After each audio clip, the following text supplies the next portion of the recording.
नमस्कार मित्रांनो, मी आहे सचिन आणि स्वागत आहे तुमचं आपल्या यूट्यूब चॅनलमध्ये.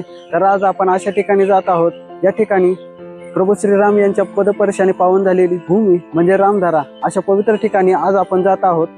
हा व्हिडिओ तुम्ही बिलकुल पण स्किप करू नका, कारण या व्हिडिओच्या माध्यमातून तेथील संपूर्ण दर्शन आणि आजूबाजूचा परिसर मी दाखवणार आहे. तर मित्रांनो, या चॅनलला तुम्ही नवीन असाल तर चॅनल नक्की सबस्क्राईब करा आणि बेल आयकॉनला क्लिक करा.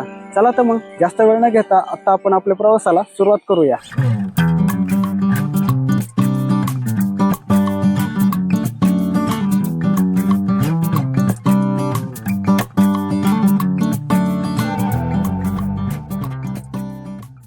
पुण्याजवळील लोणी काळभोर येथे निसर्गरम्य आणि शांत वातावरणात वसलेले रामधारा मंदिर हे एक प्रसिद्ध धार्मिक आणि पर्यटक स्थळ म्हणून आहे. रामधारा मंदिर पुणे जिल्ह्यातील हवेली तालुक्यात लोणी काळभोर पासून अवघ्या 6 किलोमीटर अंतरावरती आहे. तसेच ते मंदिर पिंपरी चिंचवड शहरापासून 40 ते 45 किलोमीटर अंतर एवढे आहे. तर पुण्यापासून त्याचे अंतर सुमारे 30 ते 35 किलोमीटर एवढे आहे.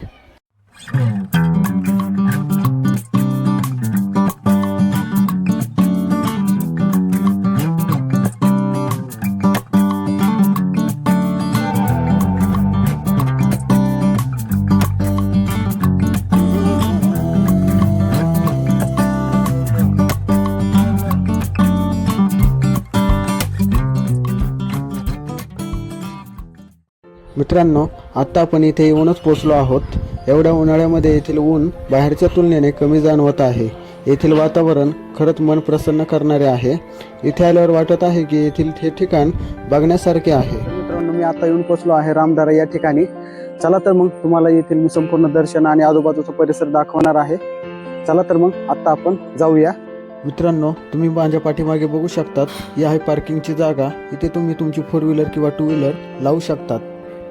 या ठिकाणी 2 व्हीलरसाठी 10 रुपये तर 4 व्हीलरसाठी 20 रुपये शुल्क आकारला जातो. मित्रांनो, वाहनासाठी पुरेशी व सुरक्षित पार्किंग इथे उपलब्ध आहे.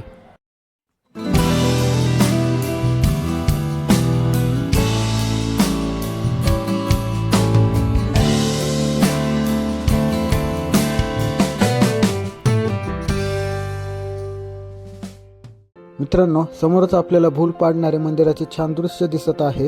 हे मंदिर तलावामध्ये आहे, त्यामुळे हे मंदिर एवढे आकर्षित वाटत आहे. तुम्ही बघू शकतात.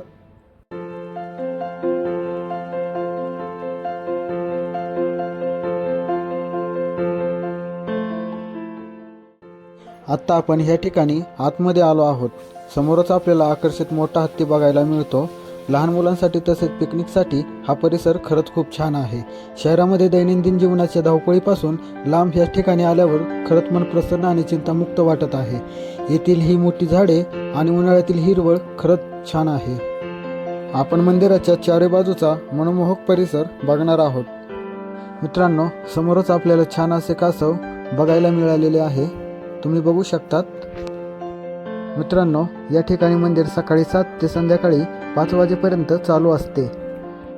आता आपण मंदिराच्या जवळ येऊन पोहोचलो आहोत. हे आहे धुंदेबाबाचे आश्रम. यांच्या सेवेतून हे मंदिराची उभारणी करण्यात आली आहे. ही मूर्ती कोणाची आहे याबद्दल मला माहिती नाही. जर तुम्हाला याबद्दल माहिती असेल तर नक्की कमेंट करून सांगा. मूळच्या अयोध्ये येथील श्री देवपुरी महाराज उर्फ धुंदेबाबा यांच्या प्रयत्नातून हे मंदिर उभे राहिले. असे सांगितले जाते की धुंदेबाबांना अयोध्येत असताना श्रीरामांचा साक्षात्कार झाला. वनवासात असताना लोणी काळभोरजवळील या क्षेत्रात माझे वास्तव्य होते आणि तेथे माझा कायमचा वास राहील, असा दृष्टांत श्रीरामाने धुंदेबाबांना दिला. तेव्हा त्यांनी लोणी काळभोरचे हे ठिकाण शोधून काढत येथे आपले आश्रम बांधले. मंदिराच्या परिसरात असे लहान मोठे मंदिरे भरपूर आहेत. तुम्ही बघू शकतात. मित्रांनो, आता आपण मंदिराच्या आतमध्ये येऊन पोहोचलो आहोत. तुम्ही बघू शकतात. मंदिरात आल्यावर येथील शांतता आपल्याला अनुभवास मिळते. येथील भक्तिमय झालेलं वातावरण खरंच छान आहे. मंदिराचे संपूर्ण बांधकाम घडीव दगडापासून बनलेले आहे. तसेच या मंदिराच्या भिंतीवर देवतांच्या मूर्त्यासुद्धा कोरलेल्या आहेत. तुम्ही बघू शकतात.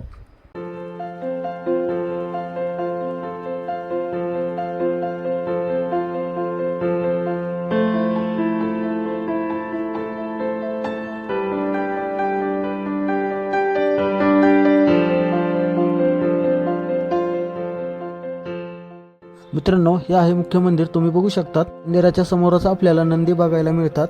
मित्रांनो, या मंदिरातील सभामंडपात 24 खांब आहेत. तसेच या मंदिरातील मूर्त्या खरोखरच छान आहेत. येथील रंगवलेले खांब बघण्यासारखे आहेत.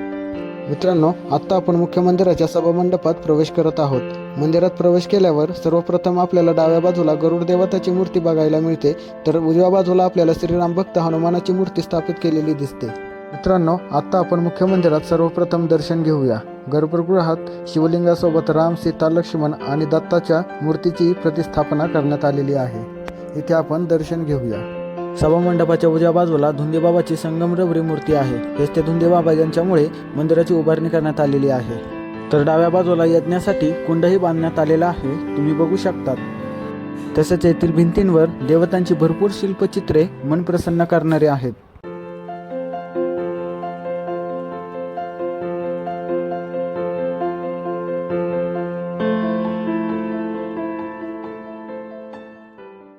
आत्ता आपले मुख्य मंदिरातील संपूर्ण दर्शन झालेले आहे. आत्ता आपण बाहेर जात आहोत. मित्रांनो, ही आहे मंदिराच्या पाठीमागील बाजू, तुम्ही बघू शकतात. जेवढे मंदिर आतून छान आहे तेवढेच बाहेरून सुद्धा छान आहे. आत्ता आपण आतील संपूर्ण दर्शन केलेले आहे आणि परिसर बघितलेला आहे. तर आता आपण बाहेरील परिसर बघणार आहोत.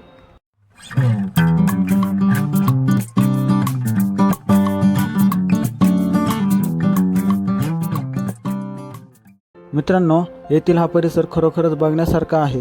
येथे बदकेही पाण्यात आणि पाण्याबाहेर अस्वस्थपणे फिरताना दिसतात, तुम्ही बघू शकतात. हे पांढरे शुभ्र बदके खरंच छान दिसत आहेत. मित्रांनो, आता आपण रामदरा मंदिराचे चारी दिशेकडून दृश्य बघणार आहोत.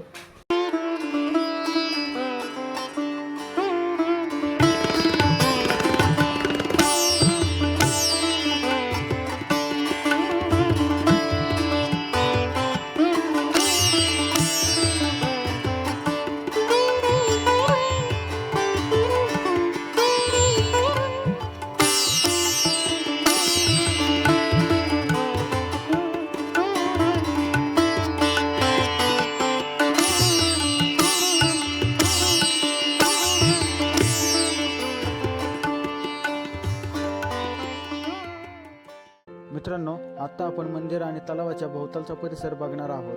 मित्रांनो, या व्हिडिओमध्ये मी एकटा नाही तर माझ्यासोबत माझा भाऊ आहे.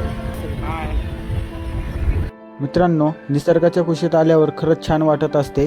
धावपळीच्या या जगात दैनंदिन होणाऱ्या कामाच्या त्रासापासून तसेच होणाऱ्या अनेक अडचणींपासून लांब तुम्ही सुद्धा अशा स्मरणीय ठिकाणी नक्की भेट देत जा.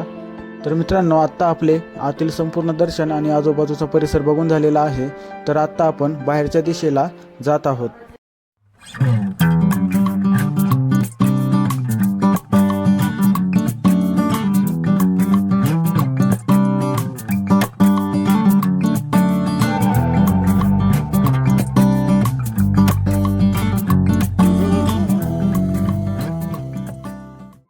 तर मित्रांनो, या व्हिडिओच्या माध्यमातून तुम्ही संपूर्ण दर्शन आणि आजूबाजूचा परिसर बघितलेला आहे.